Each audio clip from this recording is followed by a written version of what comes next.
Friends and families, your brother's friend, your brother in the raw, RK's Guyana Free Media. Now we are reading in the raw. We have learned that an Australian company has found a huge supply of gold in our mountains. Well, as it is, ladies and gentlemen, we don't have nothing where we are going to extract 50% of that belonging to us.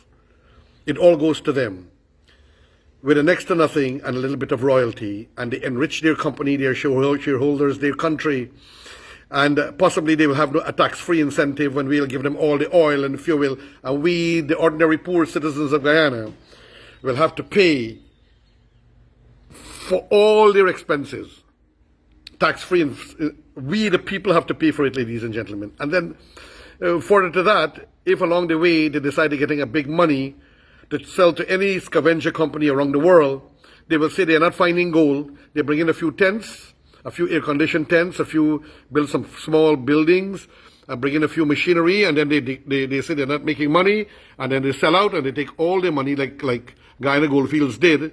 They named it Guyana Goldfields, but it was really Canadian Goldfields. Because all the money, when they sell $200 million, went to Canada. They pay taxes in Canada. Our system is so damn weak, and I'm writing the president, I'm asking the president, the government of Guyana to change the rules. They cannot sell. None of these people must be allowed to sell whatever we give them in Guyana or whatever they have in Guyana without us getting 50%.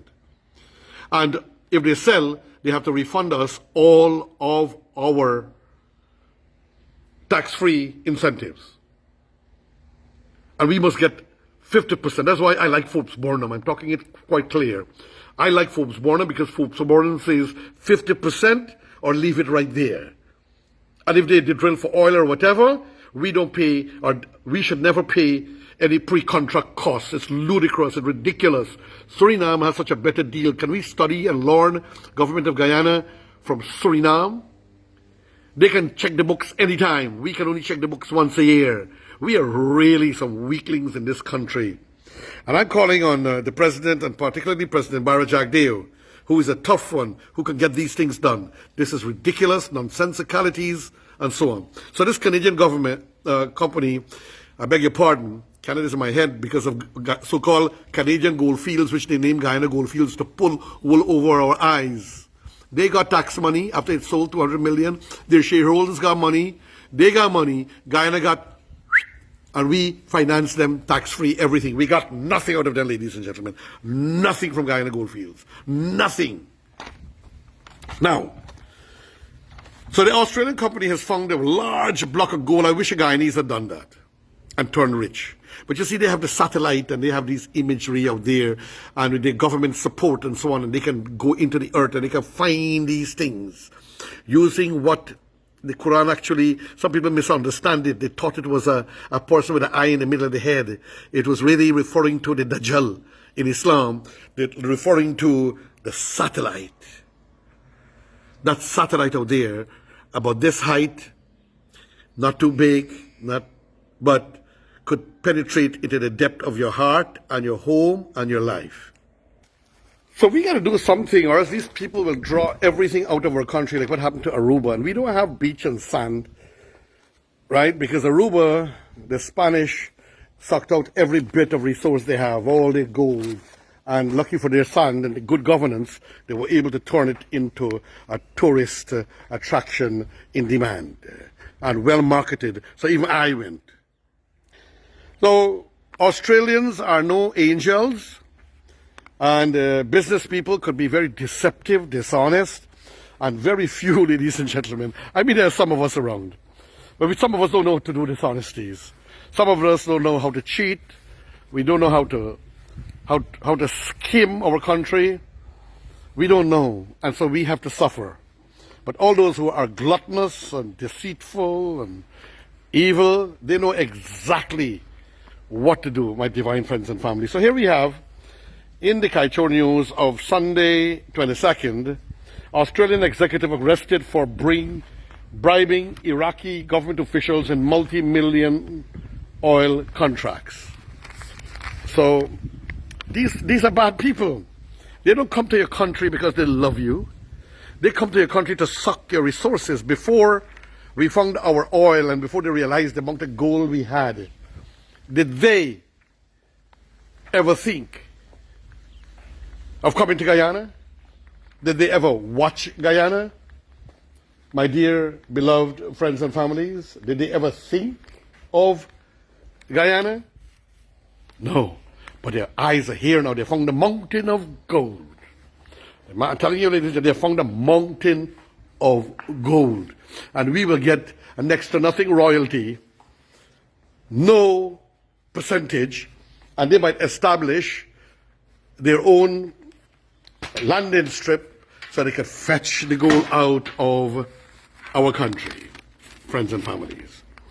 So, Australian executive arrested for bribing Iraqi government officials in multi-million-dollar oil contract. Now, we just have to be careful in our country what they're doing when all these people are coming from all over the world, because we're going to turn employees. They're going to take over all our Arab lands. We need to secure some that nobody can get it but Guyanese citizens.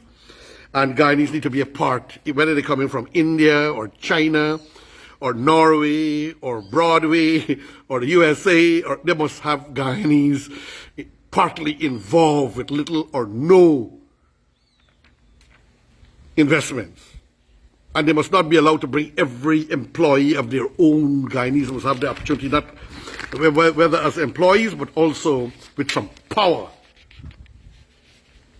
A former construction giant executive took part in an elaborate conspiracy to bribe Iraqi government officials, including their former prime minister and two former oil ministers, to secure oil contracts worth billions of dollars, police allege, in court documents. Details of the allegations claiming an intricate scandal were revealed after a Brisbane man, Russell John Wagg, faced court last Wednesday on charges of foreign bribery. Officers from the Australian Federal Police, AFP, swooped in on his Annerley property that morning and escorted him to the Brisbane Watch House in handcuffs.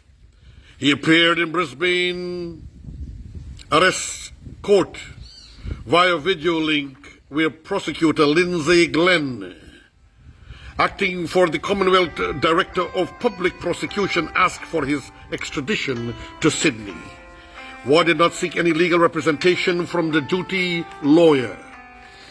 Magistrate Michael Quinn approved Wagg's extradition and granted bail with numerous conditions that include that he surrenders his passport and possessions, and that he possesses only one mobile phone. Wagg was whisked away from the court by his wife into a waiting taxi. So, ladies and gentlemen, I'm going to jump a few parts, and we go to another one. The AFP says in court documents that Leighton Singapore, a subsidiary of Leighton Holdings PVT Limited, tendered for contracts for the installation of onshore and offshore oil pipe lines and a mooring system in Basra, Iraq.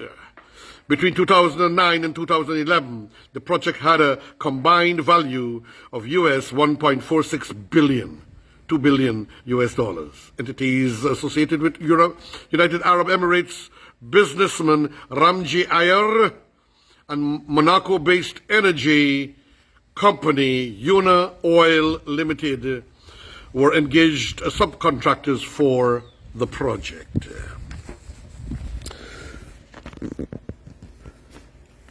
I'm going to jump a little bit. Prosecutors allege representatives from UA Oil and Mr. Ayer's companies would act as conduit to officials in the Iraqi Ministry of Oil and South Oil Company of Iraq. So, ladies and gentlemen, basically corruption. So these people get into corruption. They do all kinds of things, and they use intermediaries. I beg my government of this PPPC government to be very careful and not to have any one man, one czar, one powerhouse be involved of for anything, and he alone can make decisions. He needs a cabinet, he needs parliament, he needs a group of ministers and officials to be involved before major consignments or lands and properties and contracts are signed, and Guyana must get its fair share. It is alleged that the accused WAG falsified documents relating to this transfer and provided those documents knowing that they were misleading and or had omitted from them information which rendered the documents misleading, AFP court documents said. I'll skip again. This is sophisticated. This is sophisticated. There is a range of complex subsidiary companies that the money flowed through to disguise payments. It's what is called money laundering, ladies and gentlemen.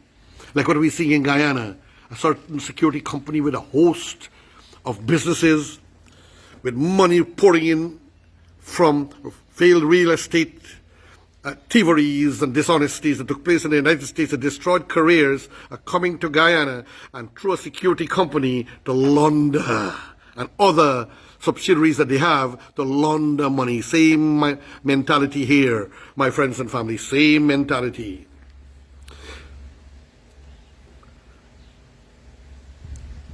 We had to investigate at each juncture to identify and prove the offense. Tough. He said of Delegate. Mr. McCartney said police were exploring the option of using proceeds of crime laws to pursue money obtained by Leighton, but conceded the matter was fairly complex. These criminals know how to do. And these people, ladies and gentlemen, at the end of that, these people know how to penetrate government officials. Well, the PPPC government officials saw what happened in the previous government. We saw like what Mr. James Bond has been involved in according to the media. I don't know, I'm not invested, but according to the media, I'm just repeating media reports, Google reports, that he was involved in so many frauds, and then a security entity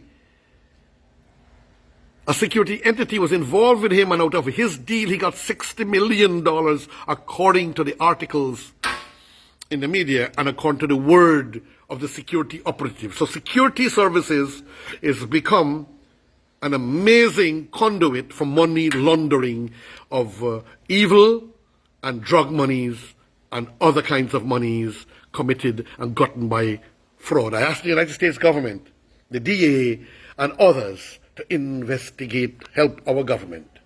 Our SOCO is in trouble. Our police is in trouble. We just found that our police, some of them might have stolen over $150 million. So where are we going? What are we doing? I have a suggestion to the government for that.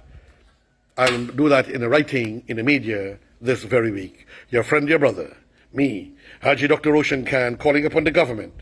First of all, careful with those who come looking for opportunities and promising the moon and the stars and being too desperate to invest, to give opportunity to investment when they will corrupt and destroy our country and make all of us servants. I understand Forbes Burnham did not want our people to become waiters, which is why he didn't push the country as a tourist resort, and which is why he was careful about people coming in to investigate. It has to be for the sake of our country first.